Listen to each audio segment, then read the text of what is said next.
He enjoyed a distinguished career. A Kentucky pilot who spent several years in the aviation industry is getting a special honor for his work. Tonight, Chief Meteorologist T.G. Shuck is here with a special story. Sam, during the Cold War era of the 1960s to the 1980s, military test pilots were an integral part of our country's defense effort against communism.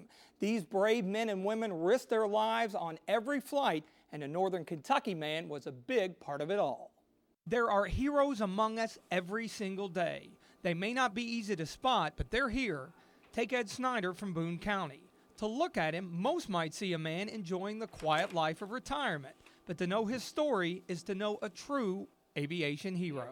Come on into the office, I'll show you some of this memorabilia. If you're at the flying game for 35 years, you pile up a lot of stuff. Schneider spent the first 15 years of his military career as a naval aviator and test pilot, but in 1983, he went to work for NASA. We did a lot of work on what we referred to as flight research projects, and that primarily involved taking an existing airplane and modifying it in some way and doing an experiment with it. By 1998, Schneider was chief test pilot at the Dryden Flight Research Center in California. He and his team pushed their machines to the edge and beyond while tackling some of the agency's biggest experiments. One of those was as project leader for the SR-71 Blackbird, a high-altitude, high-speed reconnaissance aircraft synonymous with the Cold War. The airplane's a real performer.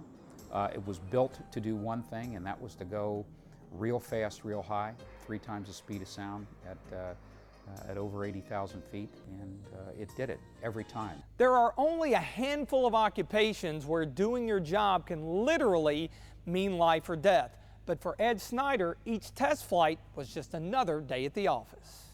You go out and you explore without preconceived notions, and you take the data in, and you also have one part of your mind that's constantly going to be dealing with the unexpected. So we train for that as much as we can, and then you go out and do it.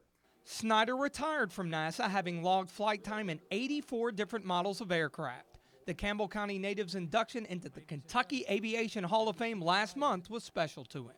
To have recognition from your state for doing things at a very high level, and to be grouped with really an eclectic mix of other people is so special. It was a fitting honor for a man that definitely had the right stuff. Well, Schneider has also received a number of other awards, including NASA's Distinguished Service Medal and a place on the Aerospace Walk of Honor in California. I'm an aviation buff, as you know, and just seeing what he has accomplished and meeting him was really an honor. Can you imagine some of the sights he saw when he was way up there? Some of the things that we'll never get to see down here on Earth, if you know what I mean? And he actually talked about that off camera, how literally mountains would move by very, very quickly, not as you would in a regular airliner, because he was flying twice the height of the airliner's crew. So just amazing stuff, and just a perfect gentleman, and again, just an honor to spend some time with him. He's one of the pioneers. He is. All right. Thanks, TG.